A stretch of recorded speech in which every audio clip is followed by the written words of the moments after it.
PJNet Live, Part 2. Dell Didway standing by in the green room. And our Dell Didway bumper is rolling. YouTube is live and in sync. So let's switch to Studio 5 in 5, 4, 3, 2, 1.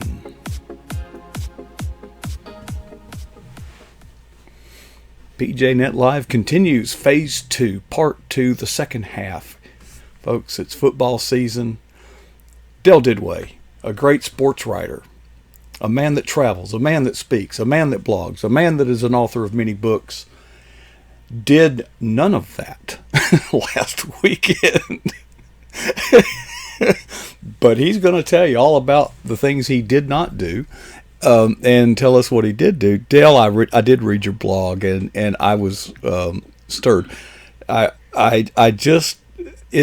Your blog is a picture of the American dream, living the life, relaxing, having fun, glorifying God in the process.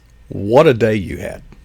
And the best part was a bunch of s'mores in the end of the day. So that was the fun part. So I can't see very well. I don't know if there's any technical problems, but I can't see the football field, but that's no reason. I just can't see it. Normally I do, and I can, but I can't see it today. So I hope all is well. There we go. I can see it now. Ha. So technology at its finest. But yeah, we had a. It just came to me. I'd written a couple other blogs that was on a run, and I thought today's Tuesday, and yesterday this just came to me. I thought, you know what, I'm going to write about the weekend I had, and because it all tied around, it all kind of came full circle, and I like giving messages like that once in a while, and just kind of what we did, and what we did was celebrated life from the womb to my own kids. So I thought it was an interesting take on it. How we started the day early. What'd you have for breakfast? We went to Tim Hortons. I love going to Tim Hortons. It's my office. So got there early. In fact, Tim Hortons actually was one of the sponsors of the march, but I stopped in there anyway. It's just a stone throw. It's a small town, small community. Everybody knows everybody. So we went down and participated in the Crisis Pregnancy Center's walk of awareness, and they do a fabulous job. It's been around for a few years. It's a crisis pregnancy center called Cradle, and the mission there is an alternative for abortions. And I pointed out in the blog, the lady that helped start it, she's deceased now, noticed in the phone book that there was numerous alternatives for abortion. There are several ways for women to have an abortion, and no way to counsel women. So they started this group called Cradle. Now, for the people that are younger, phone books used to be a thing. Phone books, yeah. Yeah. What are they now? So she started this organization, nonprofit organization. Now one of the gals who goes to our church runs it. She's the one that doesn't run it. She's the director. And so they had this walk, and 250 people were in this walk, and the whole process, the whole thing, it was a peaceful demonstration, just a walk through town. Everybody wearing the shirts, just saying, it's one of their bigger fundraisers too, but it's a way to support life, and it's a ministry that helps women who are scared, who don't know what their alternatives are. And the whole mission is just to present Christ to them, and they'll make the right decision once they find that. So, and there have been some success stories. So we spent the morning doing that. Then we popped over across the street, a couple blocks away, to a Kids Day with Kiwanis. Kiwanis is a great organization, and provided entertainment and festivities for kids. Supposed to be kids, but a lot of adults came as well. Kind of like Halloween, yeah. Yeah, come to partake, and that's fine, and that's what it's there for. You give back, so you spend the day with helping, watching kids get their face painted, and sack races, and having fun and watching the kids do that. And that was a few hours long, and then we went home and prepared for our kids. So we supported life in the womb, then we helped kids enjoy life, and then we experienced our own life with our own kids and grandkids later that night. So everything came full circle that day. And the whole gist of it is you're helping children, you're helping kids to celebrate life and experience life, because not everybody gets to see that. And I am so glad to see you and people that you're working with, what I call put some weight on the other side of the scales, because so often you see these crazy parades of really not the majority, a very marginalized segment of the population seems to organize very well and present this like they're legions, and gosh, they bust them in from out of town, and they are, I'm glad to see somebody doing it right, and doing it for the glory of God and for life. At the end of the march, were there any speeches or anything like that? Yeah, they gave a presentation afterwards about who they are, what they do, and there was some prizes for what group brought the most people, and just some fun times as well there, and some recognition, and I think that's important too. But there was a couple of door prizes given away and some free T-shirts and things like that, so nothing extravagant. But there was a little history of the organization, of people who were newcomers, and to educate and to enlighten, because that's the whole gist of Cradle is a ministry, and we're involved with Right to Life, which is more of an organizational, educational tool to educate people as legislation and what's being done in the pro-life movement, whereas Cradle is more of the ministry side. They're not related, but they work together. And I think you have to. And they worked with us. Cradle worked with us with Right to Life when we brought in that movie Unplanned to our local theaters. They were one of the sponsors, even though Right to Life, we brought that in. Cradle was a support system there, and volunteered and brought people out. So we worked together in this because it's for the same cause. Wonderful. Dale, average age of the people in the march, you said they're about 250 age range? Yeah, this was their biggest one of that we participated in. Average rate, I mean, I saw people with strollers with infants, and then we saw Pastor Gowdy, as I don't want to get on him if he's watching, he's kind of up there. So he's maybe in his late 70s, early 80s. So, a wide range. Most of them were, our age, young families, a lot of families there. And so it was a nice route. It was a beautiful morning, nice fall, crisp morning. And by the time we were finished, the sun was coming out, getting a little warm.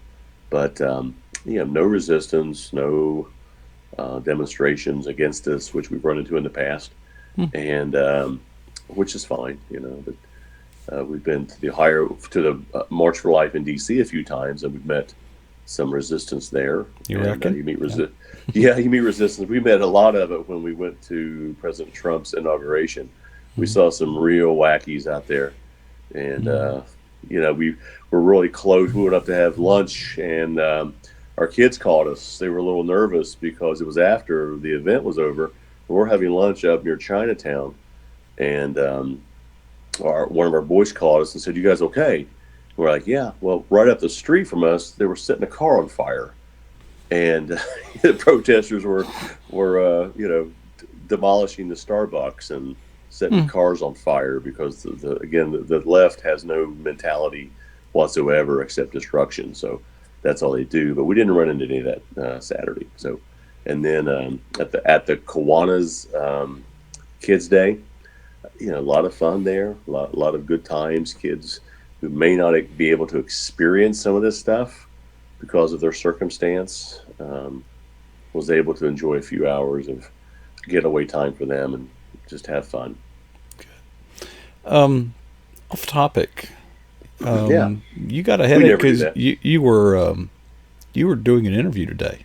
I had a good interview today on television. It was kind of a chore at times, but it was a good interview. It was about an hour-long television interview, which live? An hour's a long time. Yeah, live. And, oh boy. Yeah. And an hour can sometimes doesn't move very fast. So what'd you talk about? We talked about the book, and so it was good. So which book? You have many. We talked about first down devotions and some of the strategies behind that, and some more in-depth interviews. So it was, any exposure is good exposure, and this was arranged through our publisher, and we were happy to sit down for an hour and discuss first down devotions, dugout devotions, and some of the other projects I have coming out over the next couple of years. So we have over the next 2020, I know I have 3 launches. In 2021, I already have 3 launches.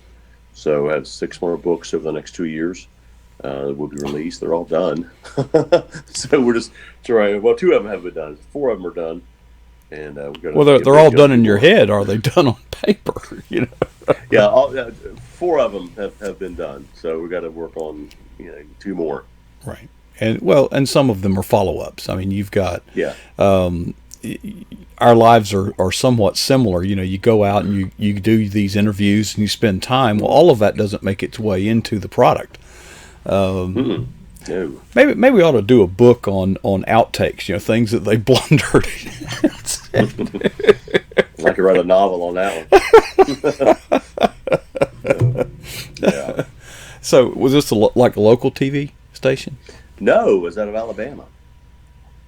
Yeah. Really? Alabama. Who was it? Yeah. You have to. Yeah. Yeah. I mean, I've got a lot of friends in Alabama. I was just contacted today, wanting me to attend an event. It will actually be a week from tonight, so I was going to have to talk to you about maybe doing something during the day and get that in the can and doing it not so live. But Igniting a Nation is who it was with. Ignite. That sounds good. Igniting a Nation. It was good. It was just an hour long interview. So. Yeah, an hour's a long. Like you said, an hour's a long time. Yeah, it's and now you were doing this using your phone like we do here, or how'd you do it? Just doing it on my iPad, just like I'm doing it right now. It was a live Skype television interview. How about that? It was good. I mean, I had an opportunity to tell the story to some new people and encourage, I hope, and maybe some people will pick up the book and not realize it. It had a good note. If Tammy's on the line, she's here. She sent me a nice note. How much she's enjoying First Down Devotions. I really appreciate that because that encourages me. So she really liked it, and that's nice. Well, I'm so far behind at the conference back in October or August. Yeah. You signed, I think, 4 or 5 books. I actually mailed one of them today to the person that asked for it. That's how behind I am. But we're digging out. And, I was waiting on her to send me a check, and that hadn't happened yet either. I'm still waiting on your check. Now, the day, Saturday, did not end there. No, we had the march, which was fantastic, great turnout, great crowd. Then we had Kids Day, which was even bigger, and a lot of, they estimated 300 people there. A lot of hot dogs were cooked. You realize you don't have to cook a hot dog. You do know that, I know, don't you? Just warm it up, yeah. You know what I mean. Yeah, I am right out of the package. So, one of the demonstrations, they had the local canine unit there, and they gave demonstrations about how the canine, can apprehend people, and the forestry department brought out exotic animals, for kids to pet and to touch, and which was kind of cool. A lot of them had never seen one before. So then afterwards, we kind of headed home. We had a little cookout for our family planned. So that was a nice, relaxing gathering of my boys, their wives, and our 2 grandkids, and we just sat around and enjoyed our life. So with all facets of life, from the womb to kids to our life. So it was just a blessing day because I had worked, I kind of needed that. You do. You do, Dale. You're pretty intense. Little time away, time to put the phone away and just focus on grilling some hot dogs and some hamburgers and some s'mores. So I saw the picture of the fire and the s'mores, and I'm thinking, Sophie with the, yeah. Sophie just steals my heart. She is. I mean, I know you think she's great. You're a granddad. I get that, but I'm telling you, she actually is. She is precious. Just absolutely precious. And of course, our grandson wasn't able to eat a s'more at this age, but he was watching. Yeah. So we're gonna teach him right. We're gonna teach him what's really important. But it ended Saturday night. Back to the real world today. You're doing television interviews. What else? Where else is your life taking you over the week ahead? So I've getting ready to. Still waiting on the date for our Bengals launch, Bengals Believer launch. And if you watch the last few games, they really need a lot of prayer and devotion. And hopefully they'll turn it around. Getting ready to submit my final for Having Impossible Faith, which I blogged about last week. That is the launch date is in November 27th, I believe, somewhere around there, right around Thanksgiving. So that'll be out. So we're going through those final edits right now, and we'll be starting. I'm taking about a month off, and then start Dugout Devotions Volumes 2, and after that, go into First Down Devotions Volume 2, and we're going to turn in our Auburn book, our Auburn devotional. We're going to launch Alabama and Auburn next year at the same time. Do you know how serious that is? No, I'm very much. Well, yes, I'm being told. You got to tread very carefully. Yeah. Yeah. So the one book's called Bama Believer, and the other one's Auburn Believer, and they're two separate devotionals. But we're going to release them at the same time down there. Yeah, if you put those devotionals together, a fight would break out. Yeah, I know. So it's kind of like Ohio State, Michigan. So we understand it's intense, and that's why New Hope Publishers wanted these two devotions to come out together at the same time. Mm-hmm. We're going to have some fun with that. We'll be going down there and meeting with some of the. I don't want to say who it is. We have a couple of really big names from Alabama. On board, which will lend a lot of credibility to this. I can't give it right now, but when people hear these two names, they're going to say, "Oh my gosh, really?" So they're really going to, if they know anything about Alabama football, they're going to know these names, and they're going to be on board, and they're going to want these books. And I really enjoyed writing them because, I'm a Buckeye, and you're kind of neutral. That's true football. So I had to do this Alabama and Auburn, so I had to learn a little bit more about them, and I have fun doing that. I have fun researching and learning tidbits and interesting things about the universities, about their traditions that I didn't really know about, and it helps me to understand it more. And one of these days they'll be up to that level of Ohio State, but not yet. But no, I'm kidding. I'm about to turn you off. I love Alabama. Anyway, I'm not. I love football. I really do. I really am not attached to a team. From the chat room, Becky Lindsey says the following, and I quote: "Dell is a beast with his writing." Thank you, Becky. And she needs prayer too. I know because Roethlisberger's out for the year. So, is she a Pittsburgh fan? She loves the Steelers. Oh man! Now you've interviewed I can't pronounce his name. Yeah, Roethlisberger twice. Yeah, he's a good guy. He's a good guy. Yeah, he went through some personal problems as everybody does, and I caught a lot of flack for those stories. And a lot of folks aren't ready to forgive and move on. But my conversations with Roethlisberger were wonderful, and I really cherished them because they were some of the more real conversations I've had with some of these athletes. So Roethlisberger, I'll talk to Coach Tomlin. That guy's intense. Steelers coach, the man is intense. Even when he's talking good things, he's intense. Kind of scared me a couple times. So enjoyed talking with him, and I was impressed with the Steelers organization. So enjoyed it. But tell Becky, Becky's out there. We really appreciate her jumping on board. She wrote some devotions in Dugout Devotions and First Down Devotions. So really? She's a big part. She's a big part of this series, and we really appreciate her being involved. And her books are doing great too. I am learning, Dell, that when you see a book and it says by so and so, no, it's not by so and so. That's the name. That's the byline. But there's a team. Right. It's not a solitary game that you're playing. in First Down, I did a majority of the chapters, but we also had some help. Mm-hmm. Becky, wrote a chapter. To Kyle Young wrote a chapter. Michelle Medlock Adams wrote a chapter. Ryan Farr, Scott McCausey, they all contributed, and that's a team. And Wow. they did the same thing in Dugout Devotions. I did the interviews. Becky for First Down did a great interview with Vernon Fox, who had a good career in the NFL, good testimony. So really appreciate her contributions to this. Wow. I had no idea. You all of you guys amaze me, Dale, but I'm very honored to work with you and all of those that it is. It's very much like a family, very much the same kind of dynamic that we have here at PJNet.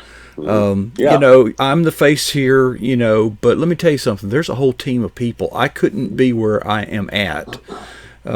There's a quarterback, but the quarterback's only a very small part of the team, and I really I sense that same bonding, with my teammates. Yeah, well, I'll be going. I have to go out to Hollywood, California here in a few weeks, and Becky's on I think come up and take me to breakfast. She didn't know that, but I just told her that. So yeah, maybe they have pancakes out there. I don't know. I don't know. They're probably more fluffier. I don't know. Yeah, they will have bacon. They do something different, I'm sure. So, well, Dale, thanks for sharing with us, and thanks for all the work that you do. Your mission and your kingdom focus is an inspiration to all of us, and we're just glad to know you and glad to have you as a part of our team. And we'll see you next week. How's that? Looking forward to it. All right, Dale. Thanks a whole lot. Folks, it's been an uplifting night. I'm just looking in the chat room. I went kind of down the list. Becky, glad to have you here tonight, all the way from the great the Bear Republic of California. Canton Tweet is here, and Canton Tweet she goes way back.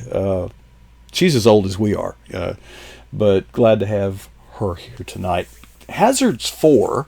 If you haven't been here on a Friday night, you need to come where he runs a show. And he has a little program of his own called My Perspectives and Commentary. Really good stuff. You'll enjoy it. Rachel Colby is here tonight. Thank you for joining us again. Rachel, you've been a real inspiration to me in this journey with Christian writers. You've really helped out. Sunbelt Girl, my producer, I guess, is what I would call her. We compare notes. We watch game films together. And Tammy from Georgia, who is our constant companion. She is the busiest person on the earth. She's always got something going on, but she usually makes time to join us here on PJNet Live. We will continue with more. I hope you'll hang around. Glad you're here.